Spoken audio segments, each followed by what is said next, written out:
Hello दोस्तों, राधे राधे। स्वागत है आपका हमारे चैनल में। आज मैं आपको सुनाने जा रही हूँ एक कहानी। धृतराष्ट्र को महाभारत में कुरुक्षेत्र के युद्ध का सबसे बड़ा खलनायक माना जाता है, क्योंकि यदि वे चाहते तो इस युद्ध को रोक सकते थे, परंतु उन्होंने पुत्र मोह में अपने ही वंश का नाश करवा दिया। धृतराष्ट्र आँखों से नहीं बल्कि मन और बुद्धि से भी अंधे थे।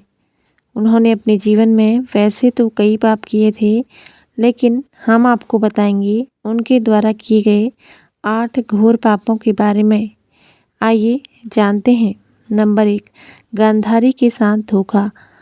भीष्म ने धृतराष्ट्र को विवाह गांधार की राजकुमारी गांधारी के साथ करा दिया था। गांधारी को जब यह पता चला कि मेरे पति अंधे हैं, तो उसने भी आँखों पर पट्टी बांध ली। गांधारी का विवाह धृतराष्ट्र से करने से पहले ज्योतिषियों ने सलाह दी कि गांधारी के पहले विवाह पर संकट है, अतः उसका पहला विवाह किसी और से कर दीजिए, फिर धृतराष्ट्र से करें। इसके लिए ज्योतिषियों के कहने पर गांधारी का विवाह एक बकरे से करवाया गया था। बाद में उस बकरे की बलि दे दी गई थी। कहा जाता है कि गांधारी को किसी प्रकार के प्रकोप से मुक्त करवाने के लिए ही ज्योतिषियों ने यह सुझाव दिया था। इस कारणवश गांधारी प्रतीक रूप में विधवा मान ली गई और बाद में उनका विवाह धृतराष्ट्र से कर दिया गया था। नंबर 2, गांधारी के परिवार को जेल में डालना। गांधारी एक विधवा थी।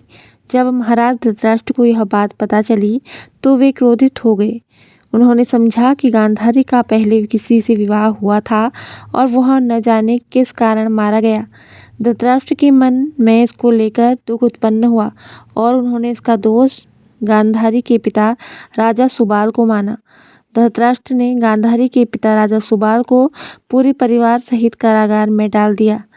कारागार में उन्हें खाने के लिए केवल एक व्यक्ति का भोजन दिया जाता था। केवल एक व्यक्ति के भोजन से भला सभी का पेट कैसे भरता? यह पूरे परिवार को भूखे मार देने की साजिश थी। राजा सुबाल ने यह निर्णय लिया कि वह यह भोजन केवल उनके सबसे छोटे पुत्र को ही दिया जाए, ताकि उनके परिवार में से कोई तो जीवित बच सके, और वह था शकुनी। यह भी कहा जाता है कि विवाह के समय गांधारी के साथ उसका भाई शकुनी और आयु में बड़ी उनकी एक सखी हस्तिनापुर आई थी और दोनों ही यहीं रह गए थे। नंबर 3, दासी के साथ सहवास। गांधारी के पुत्रों को कौरव पुत्र कहा गया है, लेकिन उनमें से एक भी कौरव वंशी नहीं था। धृतराष्ट्र और गांधारी के 99 पुत्र और एक पुत्री थी, जिन्हें कौरव कहा जाता था। गांधारी ने वेदव्यास से पुत्रवती होने का वरदान प्राप्त कर लिया था। इस वरदान के चलते गांधारी को 99 पुत्र और एक पुत्री मिली थी। उक्त सभी संतानों की उत्पत्ति 2 वर्ष बाद कुंडों से हुई थी। गांधारी की बेटी का नाम दुशाला था। गांधारी जब गर्भवती थी तब धृतराष्ट्र ने एक दासी के साथ सहवास किया था, जिसके चलते युयुत्सु नामक पुत्र का जन्म हुआ था। इस तरह कौरवों की संख्या 100 हो गई थी। नंबर 4, पुत्र मोह में करवाया महायुद्ध। पुत्र मोह में धृतराष्ट्र पांडवों के साथ अन्याय कर रहे थे, लेकिन राजा और राज सिंहासन के प्रति निष्ठा के चलते भीष्म उनके साथ बने रहे। धृतराष्ट्र ने अपने पुत्र मोह में सारे वंश और इस देश का सर्वनाश करा दिया। धृतराष्ट्र चाहते तो अपने पुत्र के हठ और अपराध पर लगाम लगा सकते थे, लेकिन उन्होंने ऐसा कुछ नहीं किया और दुर्योधन को गलती पर गलती करने की अप्रत्यक्ष रूप से छूट दे दी। पांडवों के साथ हुए अति अन्याय के चलते ही महाभारत युद्ध हुआ। राज सिंहासन पर बैठे धृतराष्ट्र यदि न्याय करता होते तो यह युद्ध टाला जा सकता था। विदुर ने कई बार धृतराष्ट्र को नीति और अनीति के बारे में बताया, लेकिन धृतराष्ट्र ने जानबूझकर विदुर की बातों को नज़रअंदाज किया। नंबर 5, चीरहरण के समय धृतराष्ट्र का चुप रहना। द्रौपदी के चीरहरण के समय भीष्म और धृतराष्ट्र चुप रहे और इसी के चलते भगवान श्री कृष्ण को महाभारत युद्ध में कौरवों के खिलाफ खड़े होने का फैसला करना पड़ा। चीरहरण महाभारत की एक ऐसी घटना थी जिसके चलते पांडवों के मन में कौरवों के प्रति नफरत का भाव स्थायी हो गया। यह एक ऐसी घटना थी जिसके चलते प्रतिशोध की आग से सभी जल रहे थे। नंबर 6, अधर्म का साथ दिया। वयोवृद्ध और ज्ञानी होने के बावजूद धृतराष्ट्र के मुंह में कभी न्याय संगत बात नहीं निकली। पुत्र मोह में उन्होंने कभी गांधारी की न्यायोचित बात पर भी ध्यान नहीं दिया। गांधारी के अलावा संजय भी उनको न्यायोचित बात से अवगत कराकर राज्य और धर्म के हितों की बात करता था, लेकिन वे संजय की बातों को नहीं मानते थे। वे हमेशा ही शकुनी और दुर्योधन की बातों को ही सच मानते थे। वे जानते थे कि यह अधर्म और अन्याय कर रहे हैं, फिर भी वे पुत्र का ही साथ देते थे।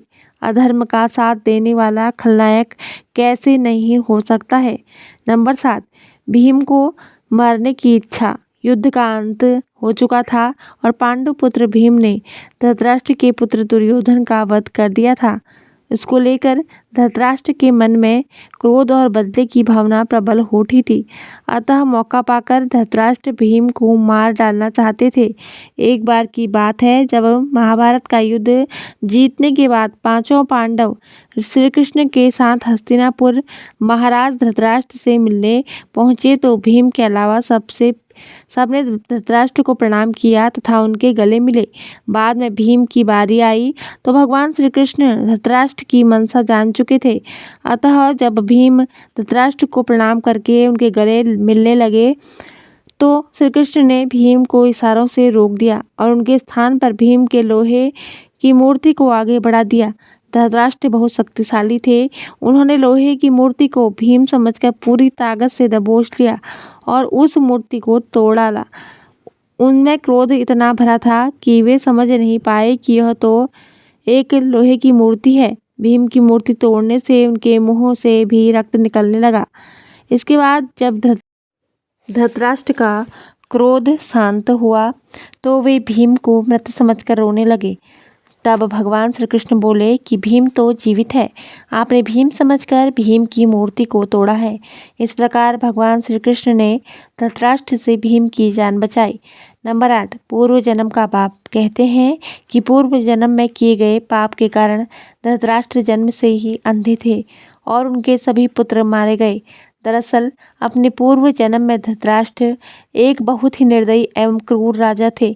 एक दिन जब वे अपने सैनिकों के साथ राज्य भ्रमण को निकले तो उनकी नज़र एक तालाब में अपने बच्चों के साथ आराम करते हुए हंस पर पड़ी। उन्होंने सैनिकों को तुरंत आदेश दिया कि उस हंस की आँखें निकाली जाएं। सैनिकों ने राजा की आज्ञा का पालन किया। दर्द से बिलखते उस हंस की आँखों को निकालकर राजा अपने सैनिकों के साथ आगे बढ़ गया। उस हंस की असहनीय पीड़ा के कारण मृत्यु हो गई। इस घटना को देखकर उसके बच्चे भी मृत्यु को प्राप्त हो गए। मरते वक्त हंस ने राजा को श्राप दिया कि मेरी ही तरह तुम्हारी भी यही दुर्दशा होगी।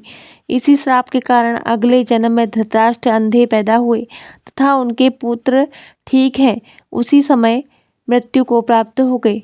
जिस तरह से हंस के बच्चे कैसे हुई धृतराष्ट्र की मृत्यु। महाभारत युद्ध में 15 वर्ष बाद धृतराष्ट्र, गांधारी, संजय और कुंती वन में चले जाते हैं। 3 साल बाद एक दिन धृतराष्ट्र गंगा में स्नान करने के लिए जाते हैं और उनके जाते ही जंगल में आग लग जाती है। वे सभी धृतराष्ट्र के पास आते हैं और संजय उन सभी को जंगल से चलने के लिए कहते हैं, लेकिन दुर्बलता के कारण धृतराष्ट्र वहां से नहीं जाते हैं। गांधारी और कुंती भी नहीं जाती हैं। जब संजय अकेले ही उन्हें जंगल में छोड़कर चले जाते हैं तब तीनों लोग आग में झुलसकर मर जाते हैं। संजय उन्हें छोड़कर हिमालय की ओर प्रस्थान करते हैं, जहां वे एक सन्यासी की तरह रहते हैं।